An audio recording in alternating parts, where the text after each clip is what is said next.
Здравствуйте, уважаемые телезрители! В эфире передача «Дискуссия» и тема нашей программы «Права избирателей. Всеобщие местные выборы 2015». И гость в студии Светлана Миронова, начальник представительства Центра по правам человека в Гагаузии. Светлана Андреевна, здравствуйте. Здравствуйте. Светлана Андреевна, расскажите нам, пожалуйста, какими правами обладают избиратели и все, что они должны знать.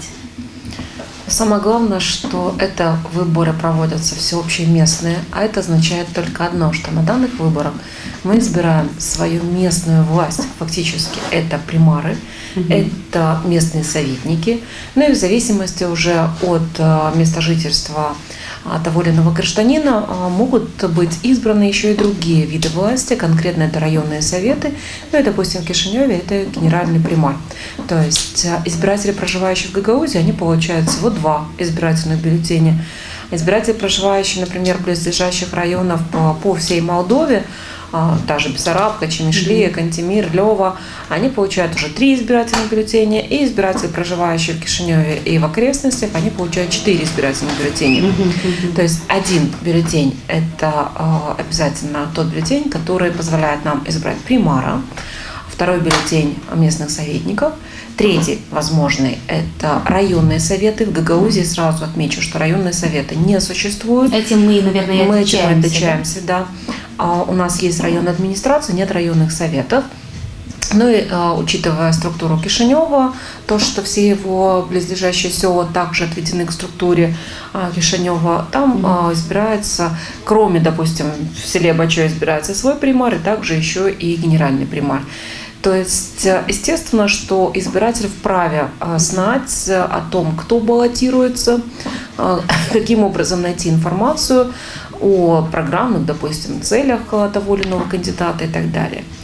Начнем с самого главного все-таки с прав, какие конкретно права у избирателя. Давайте отметим, что прежде всего это равенство. То есть голосовать можно независимо от пола, цвета кожи, расы, национальности, имущества, социального положения, всех других составляющих. То есть независимо, кто ты по национальности, допустим, гагауз, ром, украинец и так далее, болгар, ты имеешь абсолютно равные права. И у тебя есть как активное, так и пассивное избирательное право. Что это значит? Дело в том, что у нас избирать можно, начиная с 18 лет. То есть в данном случае это активное избирательное право. И участвуют в голосовании, в выборах абсолютно все граждане Республики Молдова. То есть это одно из существенных условий, которым исполнилось 17 лет и которые не лишены этого права в соответствии с законом, с теми ограничениями, которые установлены.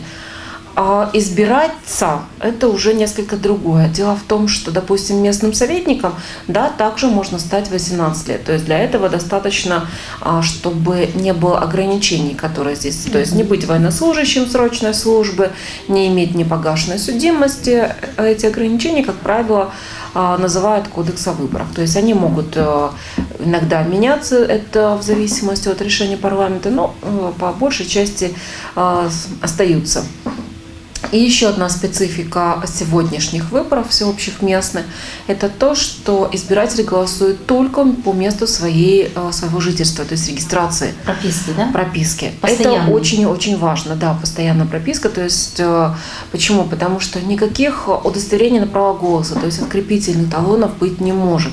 И если вы, допустим, не находитесь в своем селе, в своем городе в день выборов, то голосовать просто так где-либо вы не сможете. Почему? Потому что если, допустим, проводятся парламентские выборы, то избирательный бюллетень абсолютно на всей территории Республики Молдова, он абсолютно идентичный, одинаковый. То в отличие от парламентских выборов, на всеобщих местных выборах уже бюллетень будет отличаться в каждом селе, будет в селе, в городе, он будет свой. То есть, если вы приедете, допустим, из села Кирсово в село Кангас, то вы не сможете найти фамилии кандидатов в примары своего села. Естественно, что за вами избирательный бюллетень просто-напросто не сможет поехать, и предусмотреть миграцию населения в этот день физически невозможно. Поэтому голосование осуществляется только в один день. день 14 июня и только по месту своей регистрации. Это однозначно, и с этим просто-напросто нужно смириться. Еще раз отмечаю, что досрочного голосования у нас нет. То есть, учитывая, может быть, размеры Республики Молдова небольшие, никаких досрочных выборов не разрешается. А вот студенты, например, если они находятся в Кишиневе, они также должны вернуться... Только по месту своей постоянной регистрации. Угу. Как должны избиратели проверять себя в списках? Ну, во-первых, так как, в принципе, осталось тут совсем немножечко времени, можно проверять себя. Списки уже готовы, да? Списки, да, готовы. Значит, быть? так как данные выборы проводятся в соответствии с кодексом о выборах, то установлено, что не менее чем за 20 дней списки избирательные уже находятся в избирательных бюро. Поэтому каждый гражданин уже определенным образом знает, где находится его избирательное бюро. Он может подойти туда обязательно с удостоверением личности и попросить у члена избирательного бюро, а кто-то должен быть в обязательном порядке на месте, либо должна быть вывешена табличка, когда он подойдет, попросить проверить себя в списках. Значит, ему предоставляется эта возможность в обязательном порядке. Здесь остановлюсь на слове «вывешены в списке». То есть, естественно, что если мы вдруг учитываем ту особенность, что на одном избирательном бюро могут голосовать от 30 до 3000 избирателей, то можете себе представить физически, что все эти листы просто-напросто невозможно вывесить по стенам, допустим, где-либо. Обычно списки находятся на столе, и к ним осуществляется доступ.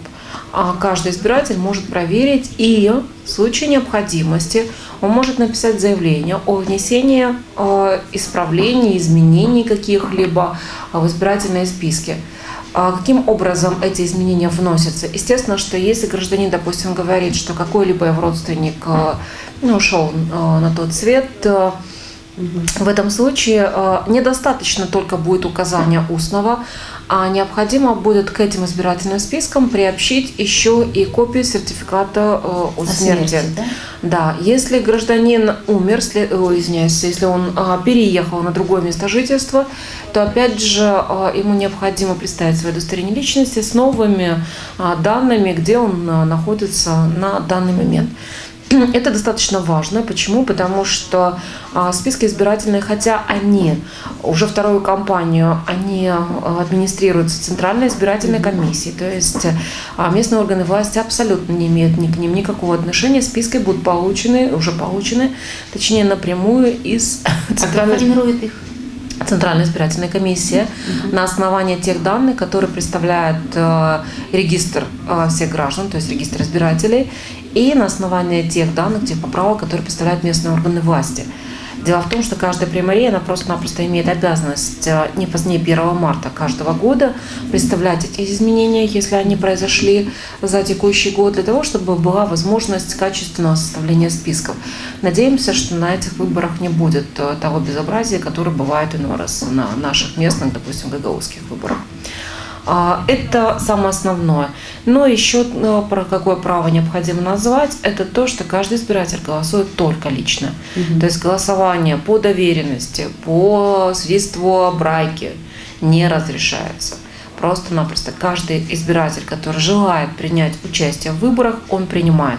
Ну а голосовать уже можно либо по месту расположения избирательного бюро, либо по месту жительства, по месту нахождения. Почему? Потому что если есть те люди, которые по каким-либо физическим, допустим, основаниям не могут прийти в помещение избирательного бюро в день выборов, а у нас, к сожалению, еще не все бюро оснащены необходимыми средствами, имеется в виду пандусы, и не все расположены на первом этаже, следовательно, избиратель вправе подать соответствующее заявление не позднее, чем за 2 недели. То есть, начиная вот как раз с сегодняшнего дня, можно уже подавать такие заявления в избирательное бюро, указать, что вы желаете проголосовать по месту своего нахождения.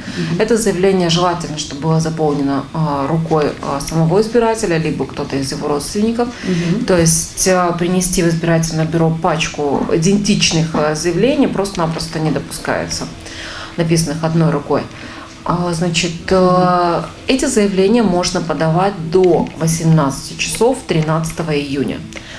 А если вдруг избиратель не успел или по каким-то другим причинам что-то произошло, но он желает все-таки подать такое заявление, он может сделать это и в день выборов 14 июня, но такое заявление можно подать только до 15 часов раз. И второе, к этому заявлению должна быть приложена в обязательном порядке медицинская справка, подтверждающая, что действительно избиратель не может посетить избирательный участок. Ну, как правило, конечно же, возникают вопросы, где взять такую медицинскую справку. Здесь достаточно будет даже и выписки из того же семейного врача, ну, если даже скорая, мало ли что бывает в этот день, и человек оказался именно в этот день в больнице, следовательно, больница выдает ему справочку, что он находится в медицинском учреждении, и служащие работники избирательного бюро осуществляют выезд с мобильной урны по месту нахождения. По адресу, да? А через интернет, по электронной почте можно отправлять подобные Нет, по заявления? электронной почте нет. У нас пока еще не предусмотрено такого. Почему? Потому что избирательное бюро не все подключены к электронной системе. Это подключение осуществляется непосредственно в день выборов. Почему? Потому что Центральная избирательная комиссия пытается все-таки уйти от случаев множественного голосования, и поэтому надеемся, что на этот раз все-таки будет работать электронный регистр избирателей, то есть процедура голосования будет сейчас та же, что и на парламентских выборах. Об этом нужно помнить. Избиратель, который приходит в помещение избирательного бюро, в обязательном порядке должен иметь с собой удостоверение личности вместе со вкладышем. Пока еще будет проставляться специальная печать. Значит, подходит первоначально к операторам, то есть их можно будет легко заметить, потому что они будут находиться рядом с компьютером, предъявляют удостоверение личности, и по ИДНП, то есть специальному идентификационному коду, будет идентифицироваться избиратель, будет определяться, имеет ли он право голосовать. Это раз, имеет ли он право голосовать на данном избирательном участке, и не голосовал ли он уже в этот день. Потому что если он голосовал, это все определяет электронный регистр? Это все будет определять, да, с помощью компьютера, электронный регистр. Значит, если он не голосовал, то ему разрешается подойти к членам избирательных бюро. Если же успел проголосовать, то в этом случае может быть вызван представитель полиции для того, чтобы применить санкции, потому что двойное и тройное голосование у нас просто-напросто запрещено. То есть избиратель голосует только лично и только за себя, и только один раз. И по процедуре голосования немножко давайте еще расскажете. Процедуру голосования. Вот человек приходит с паспортом, да? Вот дальше что должен делать? Давайте уточним. Значит, гражданин приходит в обязательном порядке с удостоверением личности. То есть это пластиковый документ с вкладышем в обязательном порядке. Хотя сегодня на некоторых на некоторых удостоверениях нового типа с обратной стороны проставлено уже и место регистрации прописки. В старых, допустим, эта регистрация находится на вкладыше, то есть вкладыш просто-напросто обязателен. Предъявляет сначала это удостоверение личности оператору, получает разрешение пройти к члену избирательного бюро. Как правило, член избирательного бюро администрирует списки либо по буквам, допустим, от А до С, до Д и так далее, и другие, там, Н и все остальное, либо по улицам. У нас чаще всего все-таки принято это, допустим, в городе это улицы, а в некоторых населенных пунктах там здесь всего лишь одно избирательное бюро, там могут быть и по буквам, начало фамилии. Подходит, предъявляет опять же удостоверение личности, находится его. Значит, и этого избирателя находят в избирательных списках, предлагают ему в обязательном порядке подписать. После этого проставляют штамп, специальный штамп, что голосовал именно 14 июня во вкладыш. И только после этого выдается избирательный бюллетень. То есть, если гражданин отказывается проставить в своем вкладыше соответствующую печать, то избирательный бюллетень ему просто-напросто не выдается. Значит, списки сейчас точно так же, сама подпись своеобразно будет проставляться тоже вверх ногами. Почему? Потому что список не будет поворачиваться к избирателю. Там предусмотрено место для того, чтобы избиратель смог с помощью специальной линеечки расписаться в соответствующем месте. То есть это основные условия. После получения, как я уже сказала, если мы будем говорить про избирателей Гагаузии, после получения 2 избирательных бюллетеней, поэтому требуйте 2 сразу, и на примара, и на местного советника. Напомню, что уже второй раз в Камрате избирательный бюллетень, который позволяет выбрать советников, будет в виде брошюры. Все страницы будут пронумерованы. Значит, поэтому, если вы хотите найти, то не спешите зайти сразу же в кабиночку. Вы можете пролистать эту брошюрочку непосредственно на месте, где-то в зале, и только потом проходить специальную кабинку для тайного голосования. В кабинке для тайного голосования должна быть закреплена печать с штемпельной подушкой. Пожалуйста, не допускайте какие-либо виды фальсификации, не уносите с собой эти печати, потому что это, во-первых, является нарушением закона. Я просто напомню ситуацию по башканским выборам, где некоторые избиратели, избирательное бюро допускали такие нарушения. А действуйте, это, конечно же, преследуется как уголовно, так и административно. Поэтому действуйте только в соответствии с законом. Естественно, что в кабинке для голосования вы уже проставляете печать в том месте, то есть поддерживаете того или иного кандидата. Напомню, что если вы делаете соответствующий выбор, то вы проставляете печать в АТАТ в кружочке напротив того прямоугольника, где написано, в том прямоугольнике, где написана фамилия вашего кандидата, либо той партии, которую вы поддерживаете, если это партия, представляющая советников, кандидатов в советники. В принципе, в одном прямоугольничке можно проставить их несколько печатей. Но будьте внимательны, когда проставляете одну печать, чтобы она не вышла в прямоугольник другого кандидата. Почему? Потому что данный избирательный бюллетень потом может быть признан просто-напросто недействительным. Недействительным, и ваш голос пропадет. Если вы вдруг поняли, что проставили печать не туда, ошиблись, неправильно прочитали, не увидели. У вас есть возможность поменять избирательный бюллетень для этого. То есть никто не заставляет вас уже, получилась ошибка, так ошибка, кидать его в урну. Нет. Вы возвращаетесь с этим избирательным бюллетенем к членам избирательного бюро и сообщаете им, что совершили ошибку, и просите их выдать вам другой избирательный бюллетень. То есть право на ошибку только один раз у наших избирателей есть. Если вы вдруг и второй раз допустили ошибку, то уже никто менять вам избирательный бюллетень не будет. И после проставления уже соответствующих печатей в АТАТ в обязательном порядке избирательный бюллетень нужно сложить. Наша брошюра и так будет сложно, да? Бюллетень на примаров также необходимо сложить, и только после этого подходить уже к избирательной урне и опускать. Там проставляется тоже печать? Нет, здесь не предусмотрены такие печати. Такие печати предусмотрены у нас только на гагаузских выборах. На башканских, да? Да, имеется в виду выборы народного собрания, выборы башканские. Если вот человек растерялся, вот в кабинке не знает, что делать, имеет он право кого-то пригласить, позвать на помощь? Значит, можно приглашать на помощь только в том случае, если избиратель сам не может проставить специальную печать, то есть у него какие-то физические, может быть, плохо видит, руки на данный момент настолько, допустим, он ими не контролирует. А в этом случае он может пригласить, другого постороннего человека. Почему я говорю, что это посторонний человек? Потому что это ни в коем случае не должен быть член бюро, и ни в коем случае не должен быть кто-либо из наблюдателей-представителей. То есть это может быть максимум другой избиратель, который находится сейчас в помещении избирательного бюро. Который тоже пришел голосовать. Тоже пришел голосовать. То есть избиратель сообщает ему о своем выборе, и тот проставляет печать в том месте, который выбрал первоначальный избиратель. По поводу инвалидов, какие у них есть права? Вот расскажите немного, как они голосуют? На сегодняшний день, в принципе, предусмотрено Кодексом о выборах, чтобы избирательное бюро размещались в максимальной степени доступности. То есть все-таки, чтобы были обеспечены пандусами избирательное бюро. К сожалению, это до сих пор не сделано.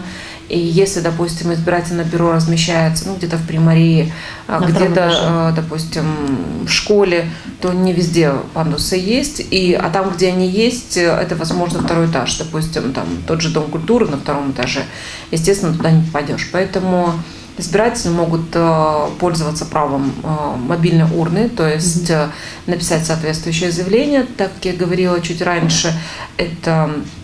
Напомню, что до 13 июня в 18 часов можно подать соответствующее заявление, либо в день выборов 14 июня до 15 часов, но приложив при этом обязательно медицинскую справку, что действительно избиратель по медицинским основаниям не может посетить избирательное бюро. Если вдруг избиратель по каким-то причинам не может самостоятельно проставить печать в том месте кандидата, которого он поддерживает, то в этом случае приглашается другой избиратель, который просто пришел голосовать. Если у избирателя не у всех есть паспорта, вот молдавские, есть российские паспорта, что в этом случае? Ни в коем случае российский паспорт означает только одно, что это гражданин Республики Молдова. Советских паспортов у нас уже с прошлого года просто-напросто нет, они не действуют. И я думаю, что большая часть уже избирателей, может быть, и остались единицы, кто не поменял. Но, значит, голосовать сегодня можно только по удостоверению личности. То есть никаких, абсолютно никаких копий удостоверения личности, никаких загранпаспортов здесь просто-напросто не разрешается. То есть вы можете прийти на избирательный участок только с удостоверением личности действительным. Если вдруг по каким-то причинам удостоверение личности может быть просрочено и так далее, в этот день можно обратиться в паспортные столы и получить справочку формы номер 9. То есть эта справочка, как правило, выдается, но действительно только один день. По ней вы голосуете, а в этой справочке будет обязательно указано, что вы действительно такой-то, такой-то, там будет даже фотография, значит, и ваше место жительства, место регистрации такое-то. Поэтому вы можете проголосовать. Бывает, конечно, так, что избиратель может быть и не внесен в основные списки избирателей. И вот в том случае, если вы приходите как раз до проверки, либо проверяете сейчас на сайте ЦИКа списки избирателей и понимаете, что вашей фамилии там нет, как я уже говорила, что вы имеете право написать заявление, чтобы вас внесли в эти списки. Буквально вчера вот мы встречались с избирателями, и был такой вопрос, проблема, что на прошлых выборах человека не было в основных списках, и его отказались внести в дополнительные списки. Это абсолютно неправильное действие избирательного бюро. Почему? Потому что, хотя и не получает эти списки, тем не менее, под, скажем так, итоговой печатью, значит, которая заканчивает данные списки, необходимо список продолжать, то есть эти записи вносятся дальше в основном списке, и избиратель уже будет голосовать все равно по основным спискам. Дополнительный список, он открывается фактически рано утром, то есть если это есть возможность такая, 14 июня. В дополнительные списки вносятся те граждане, которые не были внесены в основные списки. То есть это все те, которые пришли в день только выборов, обнаружили, что их там нет, и хотят проголосовать, естественно, они подходят к секретарю избирательного бюро, потому что именно он администрирует, заполняет дополнительный список и принимает участие в голосовании. Вот на день выборов какие могут быть нарушения прав избирателей? Бывают? Бывают. Значит, хочу напомнить, что выборы являются свободными и выборы являются тайными, добровольными прежде всего. То есть никто не вправе оказывать давление на избирателя для того, чтобы принудить его каким-то образом голосовать или не голосовать. Напомню, что в соответствии с кодексом о выборах у нас предусмотрена суббота как день тишины. То есть в этот день никакой агитации быть не должно. Там максимум, какие могут быть ролики, это только призывающие к участию, к участию в выборах, не более того. Значит, этот день тишины дан для того, чтобы избиратель уже серьезно все обдумал, окончательно, скажем так, расставил точки над «и» и принял какое-то решение. Поэтому ни в день выборов, ни до, то есть в субботу, не должно быть никакой агитации. Это первое. Второе. Принуждать избирателя в обязательном порядке прийти, приехать, что у нас повсеместно распространено, подвести, принуждать его просто-напросто не имеют права. И вы знаете, могу сказать, что очень много избирателей все-таки на сегодняшний день начинают отстаивать себя и говорить, что у меня, слава богу, руки-ноги есть, и слава богу, если в этом случае я самостоятельно пойду на избирательный участок. Не думайте, что если в день выборов вас подвезли на какой-то красивой машине и даже там что-то угостили, то в обязательном порядке вы должны голосовать за того кандидата, за кого убеждали. Тут наоборот быть нужно внимательными и даже, сказала бы, бдительными и сообщать о таких фактах нарушения ваших избирательных прав соответствующие правоохранительные органы, либо даже председателю избирательного бюро. Никаких подкупов, никакого шантажа в этот день также не должно быть. Если вы столкнулись с таким фактом, можете смело писать жалобу председателю бюро и правоохранительные органы для того, чтобы привлечь к ответственности нарушителей. Почему я делаю на этом акцент? Потому что если вы хотите, чтобы была, скажем так, законная власть, если вы хотите в будущем, чтобы ваши проблемы решались тоже законным образом, то не делайте ошибок сейчас и не разрешайте вот таким вот шарлатанам воздействовать на вас и на ваших близких. Просто-напросто, если они на сегодняшний день нарушают закон, следовательно, никакой гарантии в том, что он и дальше не будет нарушать закон, просто-напросто не имеется. Власти, да? Будучи у власти. Поэтому с этого аспекта, конечно же, будьте внимательны.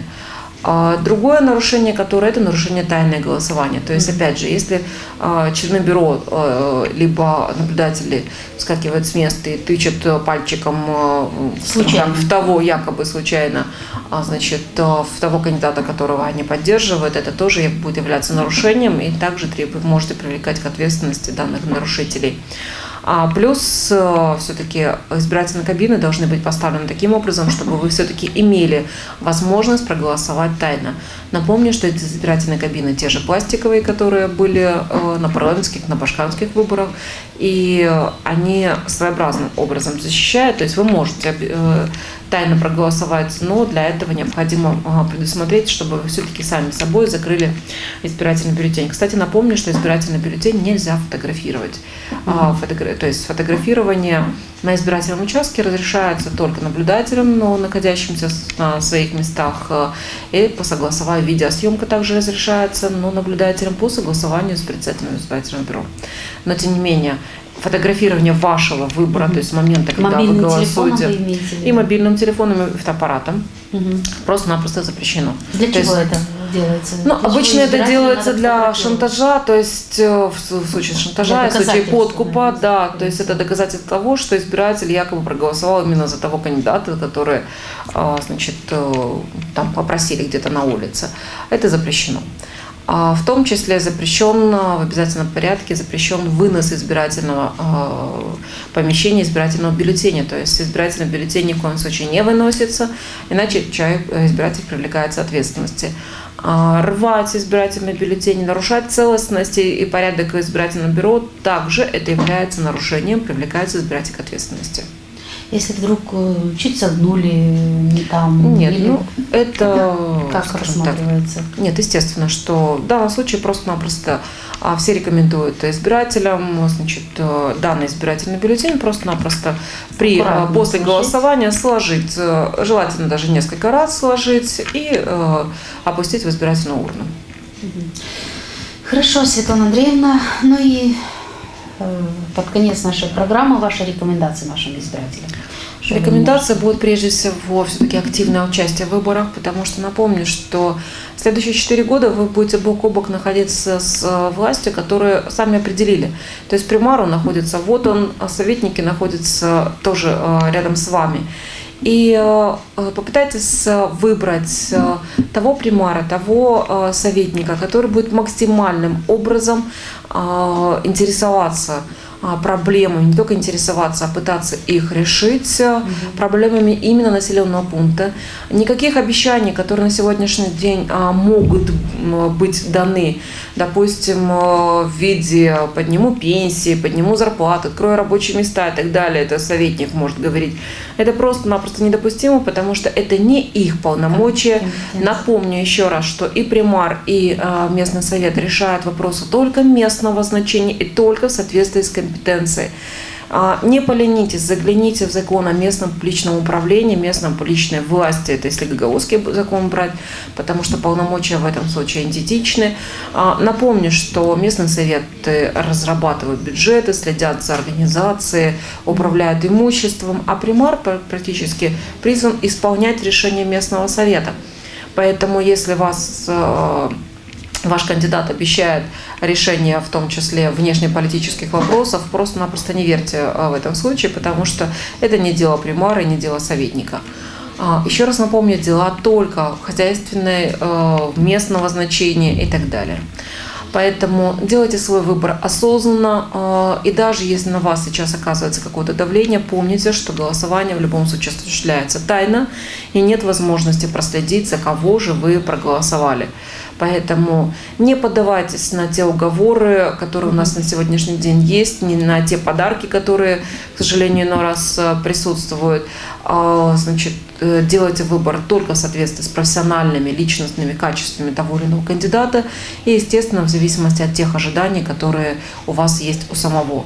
Ну и помните, что в любой момент примар, который не исполняет свои функции, он может быть отозван путем проведения референдума. Ну и, конечно же, проследить за деятельностью. В каких случаях? Когда он не исполняет свои функции. Кто может быть инициатором? Там инициатором является народ, достаточно зарегистрировать инициативную группу в Центральной избирательной комиссии, собрать подписи, и уже объявляется о проведении референдума, он проводится в данном населенном пункте, если большинство избирателей говорят, что нет, такому примару не место, следовательно, освобождается от должности.